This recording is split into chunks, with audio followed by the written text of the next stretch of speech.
this because I had a disaster with my 14-year-old, the diary of a 14-year-old punk. It got very damaged when I stored it away safely in the garage, and it got damp and mold and stuff on it, so it kind of really is falling apart, but I've managed to scrape a story together for tonight, and I just want to, well, that's why the razor blade at the front got a bit rusty because of the damp on the garage.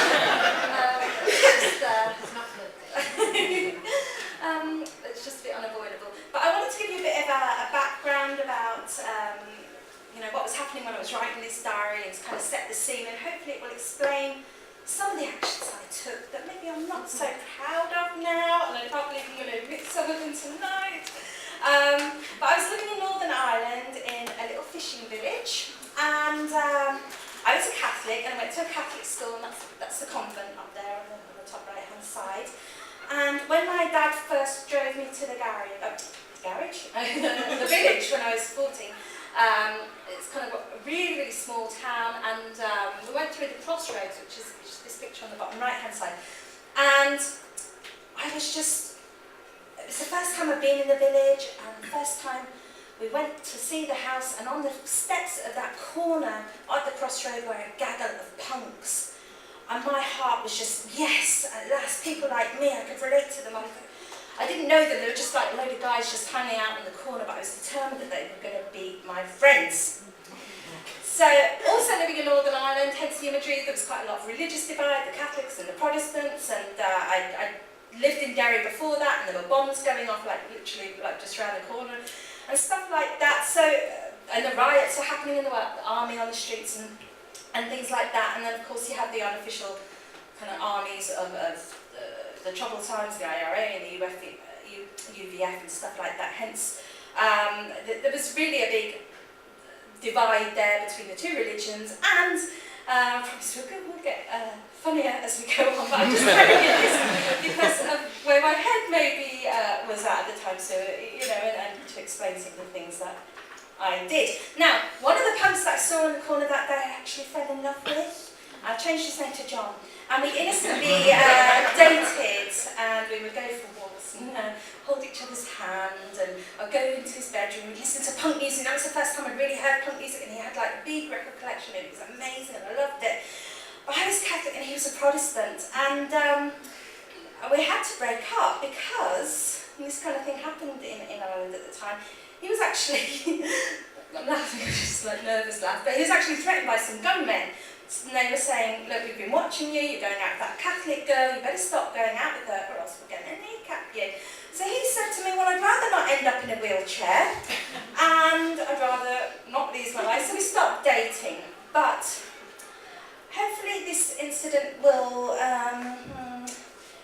give you some idea of the kind of inspired action I took later on to try and make him go back out with me.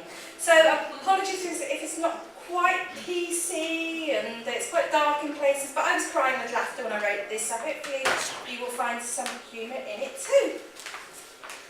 So, I'm going to head straight into the diary now. Me and Olivia had to walk to school this morning in the freezing cold. Still, it's good practice for being a punk. Punks aren't afraid of the cold. I got into school and it was almost warm outside. Olivia had a sore arm. During my free period, Brian, class 4B, came in and Brian made a beeline straight for the seat next to me. After a while, he said, hello. I said hello back. He asked to see my biology book and he saw the photo of the woman having the baby. He passed the book back to me, open on that page. He didn't say anything else. Dad gave me 50p to spend on the way home. I bought a packet of minstrels and 9 rubber band bracelets at 3p each. John Jerry, that shop owner, is a dear sod. All the boys in my school are goofs. I had fish, potato and beans for tea. Did some homework and watched one of my girls. I'm still in love with John. I've written him an anonymous, threatening letter saying he better ask a girl out soon. his balls off.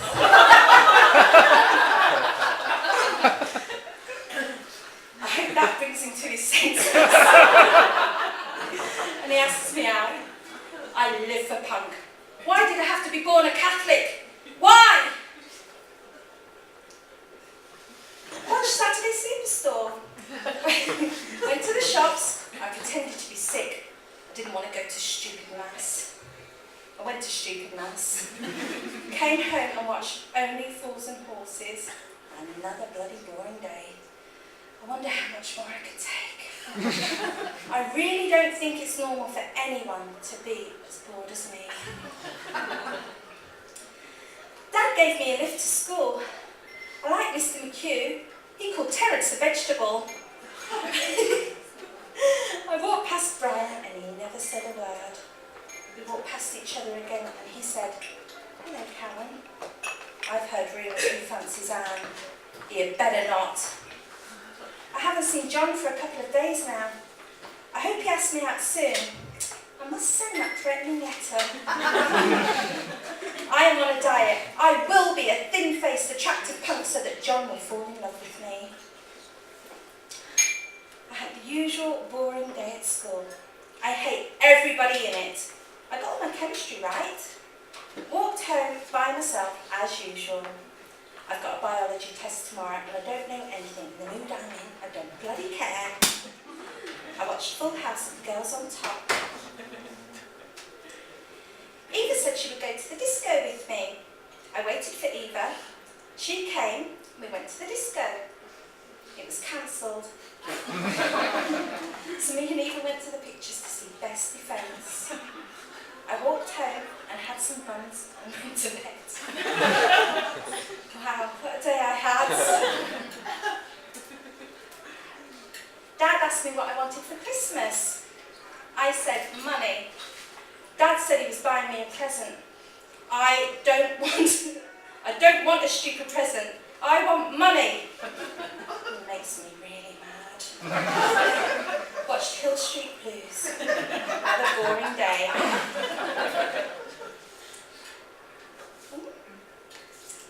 Watched Last of the Summer Wine and 40 Towers. Tomorrow I'm getting my photo taken for a magazine or something, and I've got a big spot on my chin. Tonight. And Mum said she wouldn't start meddling about and I could do what I wanted for the photo.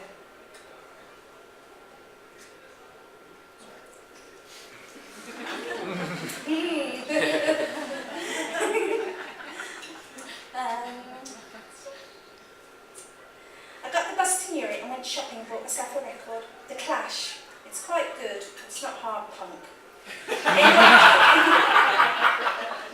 In the record shop there is a big poster of Sid Vicious. Mum said she would get it for me, but she didn't. Joe, the goof, and Gerald, the goof, were there when I got off the bus home. Gerald, goof, walked me home. Joe, goof, wanted to come in for a cup of tea. Gerald asked me out. I said no. You should have seen the look on his face. He looked really angry. I thought he was going to run after me and kill me. Didn't go to mass tonight. Alleluia. I'm going to start publicising my name. Somehow I don't think I'm getting my message through in this diary. I pretended to do homework for 3 hours and actually I did none. Later on I was reading about a murder in a magazine and Dad got angry with me and told me to stop reading it. I got in a bad mood and I wouldn't laugh when porridge was on.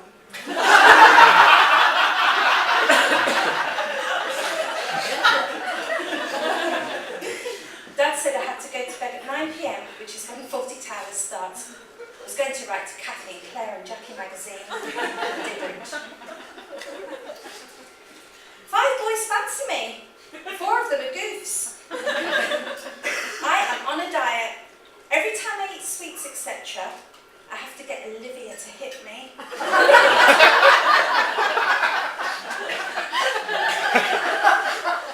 Olivia, the pig, started to pull my hair because I wouldn't tell her who I fancied. She really hurt me, but I pulled her hair right back. strangle me. I went to hit him in the stomach, but I hit him in his hand and he started to cry. I found cans of spray paint for only 50p. I couldn't believe it. I bought a green one. Joanne said she would buy me a gold one for Christmas. On my way home, I sprayed punk on the tunnel. I went home, washed my hair, went to the library, accompanied by my can of paint. I got 2 books out and walked down to the shelter on the esplanade and sprayed punk and rat. When I walked away, I saw a car pull into the car park. I thought it was the police. It wasn't. Then I wrote punk and A on the skateboard park fence. On the wall of the garage, I wrote punk and rat. No school today. Got up, got dressed, went into town. No signs of any punks. Never mind. I wonder if John got my letter. He better ask me out. I love him so much. Came home and made mince pies. They left a stain in the oven. Mum went mad. She said I was mental and that there was something wrong with me. I hate Mum. I'm not going to tell her anything anymore. There was a knock at the door and I told Mum if it was for me, I was out. It was annoying Kelly. She asked if I was in and Mum said yes. Spite. In Coronation Street, Audrey's going to marry Alf. I'm very happy for her. I was going to go out and paint graffiti. I couldn't be bothered. I must get myself a boyfriend. Nothing happened at school. Jamesy still wants to go out with me, I think. I'm not going to go out with him.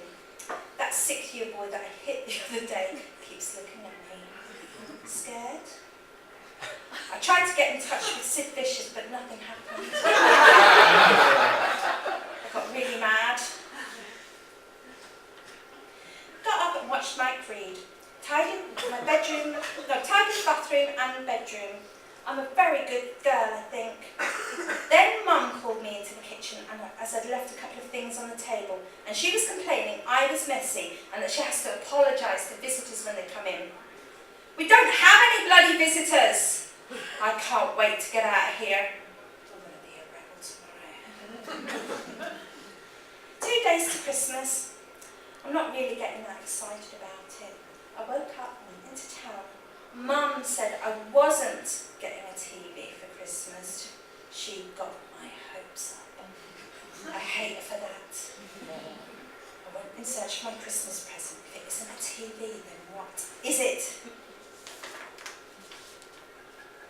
One day to Christmas. Yee-haw! I hope I get some more money. I hardly thought of John at all. I feel light and airy. It's great. I'll still go out with him if he asks me. I'm not praised on him. I'm very pleased with myself.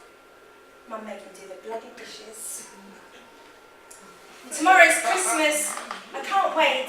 Watched Charlie Brown and got dressed and went down to the village. I then watched Cagney and Macy.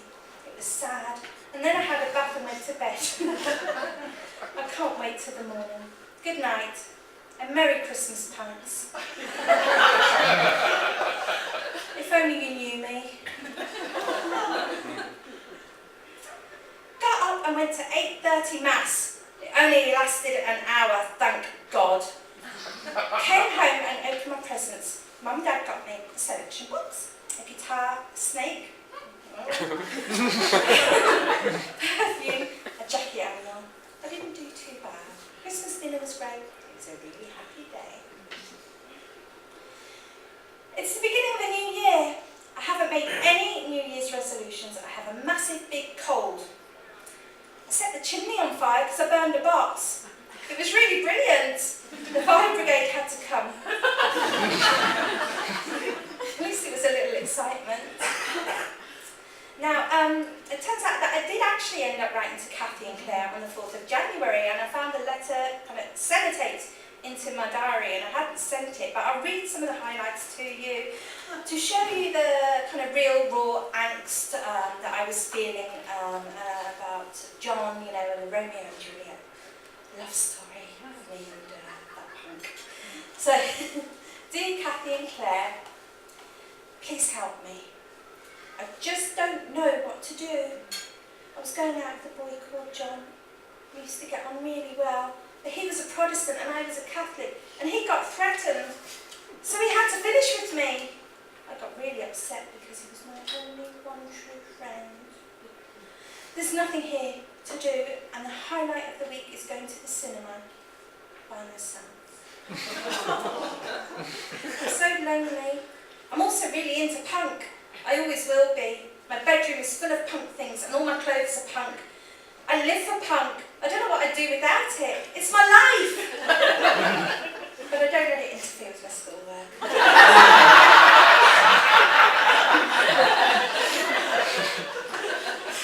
John was a punk and so were his friends, and now I've got no one.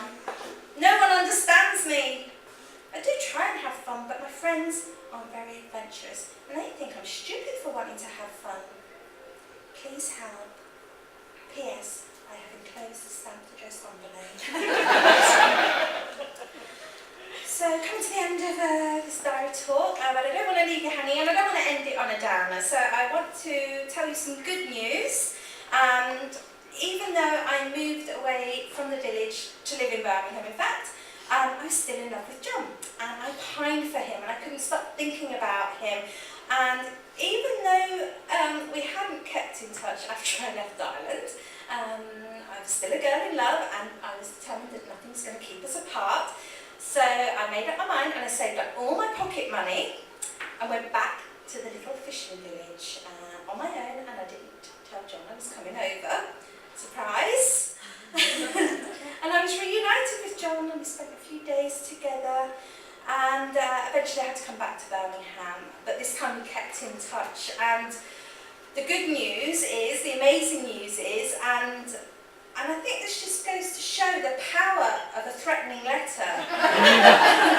The good news is that John actually proposed